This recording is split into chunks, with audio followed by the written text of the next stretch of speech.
You ask Tiger to solve. This deals with linear equations with one unknown. The final result is x equals 6.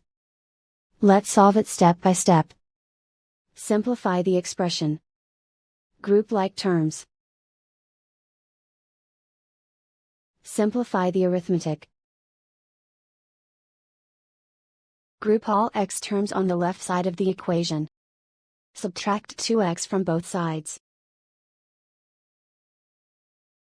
Group like terms.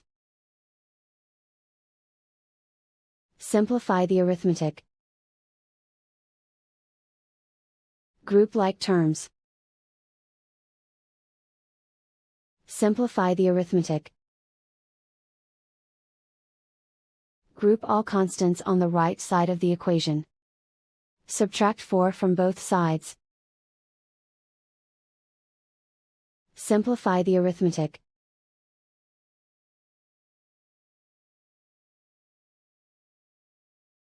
Isolate the x. Divide both sides by 3. Simplify the fraction. Find the greatest common factor of the numerator and denominator. Factor out and cancel the greatest common factor.